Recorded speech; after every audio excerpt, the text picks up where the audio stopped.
market collapse. At the same time, Michael, many people have raised the question of whether people ought to be buying houses now and whether perhaps some people who cannot afford to buy houses ought to be in rental properties. Alice Rivlin.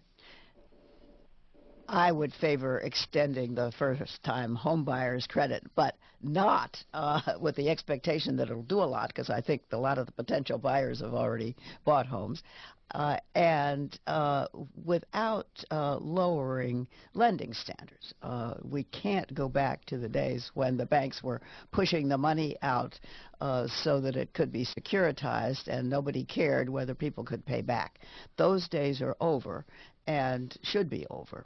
Alice Rivlin, Senior Fellow at the Brookings Institution. She's former Vice Chair of the Board of Governors at the Federal Reserve System. When we come back, it's time to open the phones, read some of your Facebook comments and your email. I look forward to hearing from you.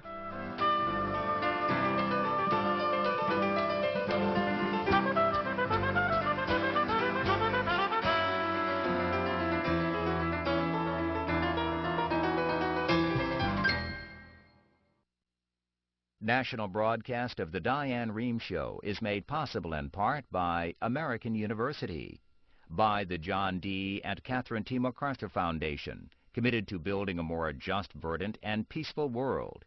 More information at macfound.org.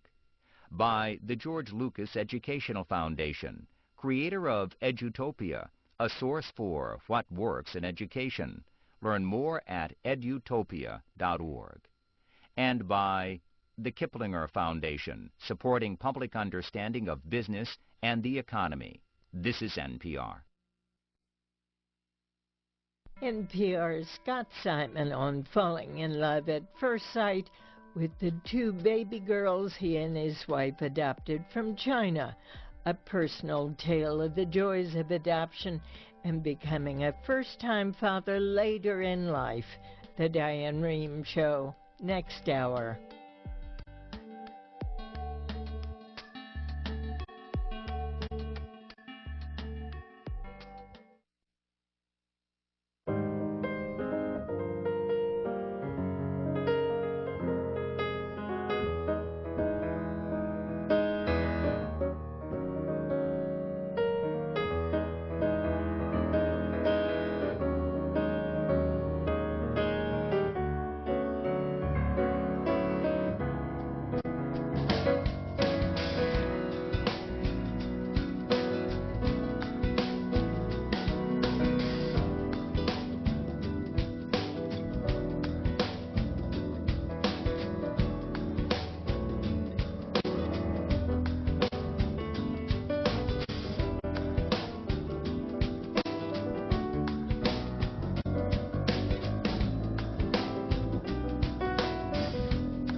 Welcome back. It's time to open the phones.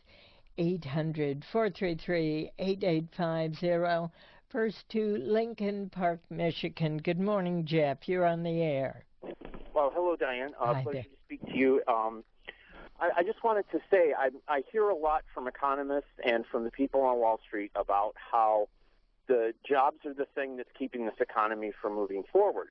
And I keep hearing how businesses are afraid to hire until the economy improves. And I also hear from businesses that government shouldn't be spending any more money or increasing the debt in any way because that cuts back from their ability to invest. So if they don't feel that the government's the appropriate solution for the economic problem, and since they're getting more productivity than they have in history from their employees, and since they're still creating profits, maybe the solution is for businesses to hire. Simple as that. Businesses to hire, Alice. Yes, that's what we all want, but the question is why is business not doing more hiring? Partly it's confidence, partly it's not seeing the prospect of more sales, and partly it's not having the incentive, since they are doing quite well, the ones that have cut back and are very productive. They're doing quite well in that situation, and they are afraid to take on more workers. Here is a comment on Facebook for Douglas Holtz-Eakin, who's president of the American Action Forum. Jeannie says, Doug's model works if you fondly believe in trickle-down. Lower corporate taxes and deregulation. After 3 decades, we know what that does. It shifts wealth from the middle class to the oligarchs. Doug. So the strategy comes from simply process of elimination. If you look historically at financial crises, economies typically grow slow coming out of them. It takes a long time to recover. The U.S. looks a lot like that. Households have had a lot of debt going in. The value of their assets has been badly diminished during this financial crisis and recession. They are going to save more, and indeed they are. And the data, the saving rates popped up to about 6%. There are some calculations I've done that suggest that 8% wouldn't be crazy. So the notion that somehow households are going to power this economy out by spending money hand over fist is, I think, just misplaced. Whether we'd like to be true or not, it's just not going to be. Same's true for the government sector. Badly strapped in many ways, localities, states, even the federal government. You can't expect them to power it. Process of elimination then says you're either going to have the business community spending or you're going to sell to customers abroad. The strategy is dictated on that. It's not a philosophy that says trickle down or anything like that. It's we need growth. The millions of Americans out of work are desperate to see the economy grow faster. We should be concentrating on the healthy parts of the economy to get them to move it forward. All right, Alan Blinder. Well, I think the prospects for hiring hinge on the prospects for sales mainly. That's always the case. There are taxes and exchange rates and 1,000 other considerations, but sales are always the dominant factor. The problem is in this recession and recovery, relative to what happened to sales, which plunged and then recovered weakly, firms fired too many workers. By too many, I mean more than you'd expect from historical experience. That's what I really mean. And on the way up, they've hired fewer than you'd expect through historical experience. So what do you do about that? Well, there are ideas for incentives for more hiring, but I think the main thing, and I support some of those, but I think the main thing you have to do is put more demand into the economy, which takes us back to the beginning of this conversation. Eventually, with sales buoyant enough, you will see more hiring. All right, to Summit Point, West Virginia. Good morning, Daniel. Good morning. And to be as brief as possible, last week when I heard the European Central Bank representatives declare that the key to the solution of the world's economic crisis is paying down of debt, I was concerned with what that meant between the lines. Were they afraid that they wouldn't get theirs before a major collapse? And the other thing, what will the release of these reserves of the banks and the corporations do to the inflation problems we could be experiencing? Michael. Well, we're certainly, my personal view is inflation is not a problem right now, and we have, my own view is we should be more worried about deflation. And deflation means you don't spend money today because things may be cheaper tomorrow, which may explain why corporations are holding on to their money. And I also think Alice's point about a lack of confidence has a lot to do with that. And frankly, I must say, I may be the dissenter here, but as a state employee who works with states and cities on a daily basis, I see an economy out there that is in dire, dire straits. I think the American people haven't fully been exposed to it yet. Fire departments are going through brownouts and not being able to serve people.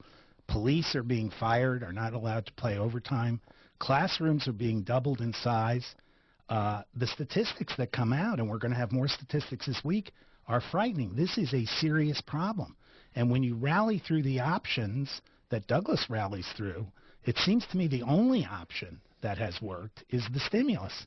We've tried to rely on corporations and the banks and free trade for at least a decade and maybe more. Why do you think that the stimulus has not provided more observable results than it has? It would from the get-go, people like Joe Stiglitz and Paul Krugman, both Nobel laureate economists, said it wasn't enough. And now many people are saying we need a second stimulus. And the third thing I will say, I think the Obama administration has been dreadful in explaining. The CBO report has put wind at their back at what this stimulus has done. Alan Blinder, are we likely to get a push for a second stimulus?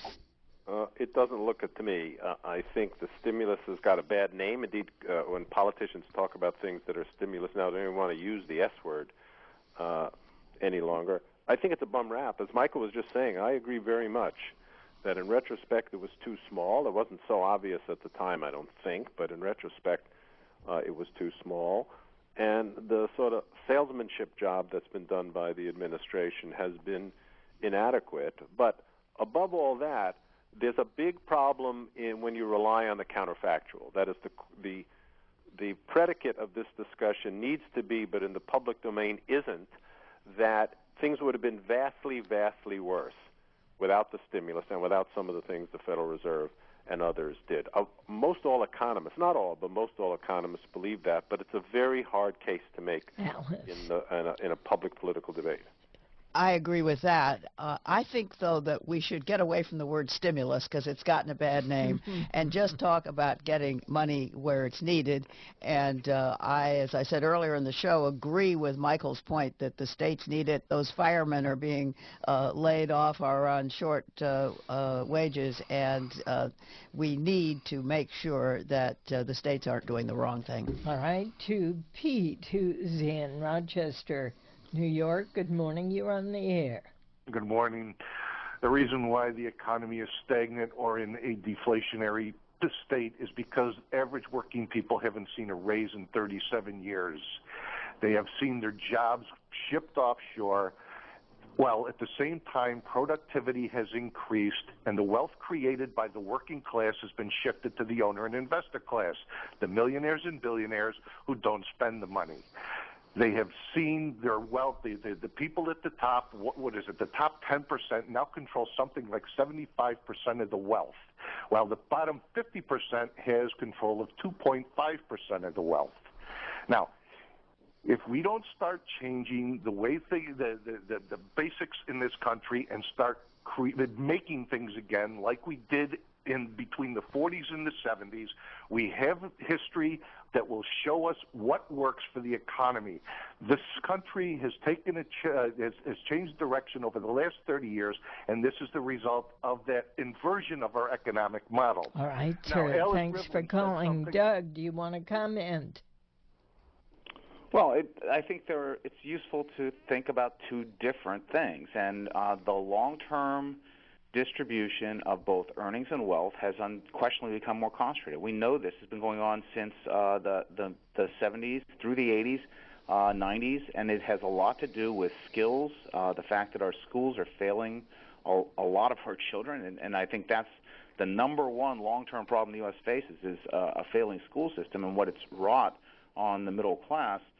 And then there's what happened in the sharp downturn and how do we get a recovery. And this downturn was, in large part, a financial crisis. And the Main Street economy, to a remarkable degree, held up against higher oil prices, all sorts of headwinds from the housing market. But when the financial markets fell apart and credit dried up, we got a deep recession.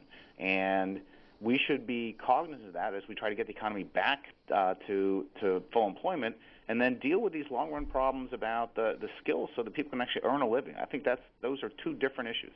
Here's a question for you, Doug, from Marilyn in Savannah Park, Maryland. She says, would you please specify in what areas you would like to see cuts in government spending?